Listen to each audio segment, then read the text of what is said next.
As an investor, if this was something, a niche that I would want to get into, coming from your background, how would I get started? Like, what would it take? What would be the capital outlay or something like that? Yeah. So here in Arizona, we're blessed that you can get started in all four ways. I can't say that for every state, but for us, you can. So you can buy land and custom build from the ground up, and that'll be the cost of the land, the cost of the build, FF&E, and then carrying costs, because you're not going to be cash flowing day one.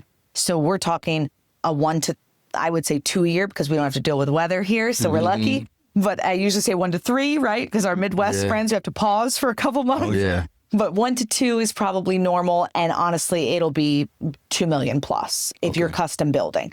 If you're going to buy a single family and convert it to become, it's the cost of the real estate, the cost of the reno, FF&E, carrying cost. That will also probably be $1 million plus. That timeline is more like 6 to 12 months, depending on how much renovation or addition you actually have to do. Now, third, and that's why I say we have all four options, because not everybody has this, you can buy an existing business. So you can buy an existing care home. They are for sale all the time, all across our state, with 3,000 group homes in Maricopa County alone. Many times the owners get divorced, someone dies, they burn out, and they say, hey, I need to get out of this. That's your opportunity to buy someone's business. You buy the real estate, which is worth whatever it's worth, plus the business, which is 2 to 5 times the EBITDA. Of course, if I'm selling, I want it higher. If I'm buying, I want it lower. It's worth what you're willing to pay.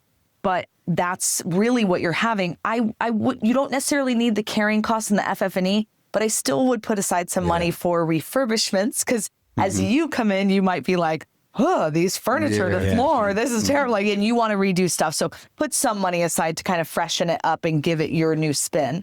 And then the fourth way is one of the fastest and cheapest, which is like a 3-month timeline.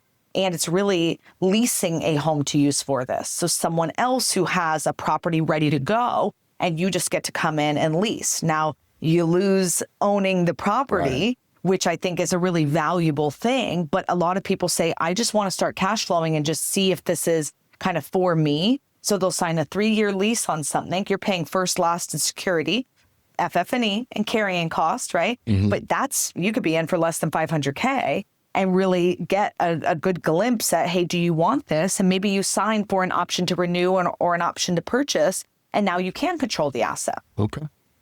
And number 5, around our Tucson meeting when you presented, the investor could rent it out. Yes, the opposite way. Opposite way, correct. The opposite way. So you could be the leasee or the leaseor, and if you want to just lease to someone, then also that's a great way to do this too. You don't have to do anything to do with the business. You're just leasing to someone who's going to operate the business in your home. Okay. So you talked about the renovations, right, as an investor. So do I have to put in fire suppression, commercial kitchens, widen the doorways, widen the hallways?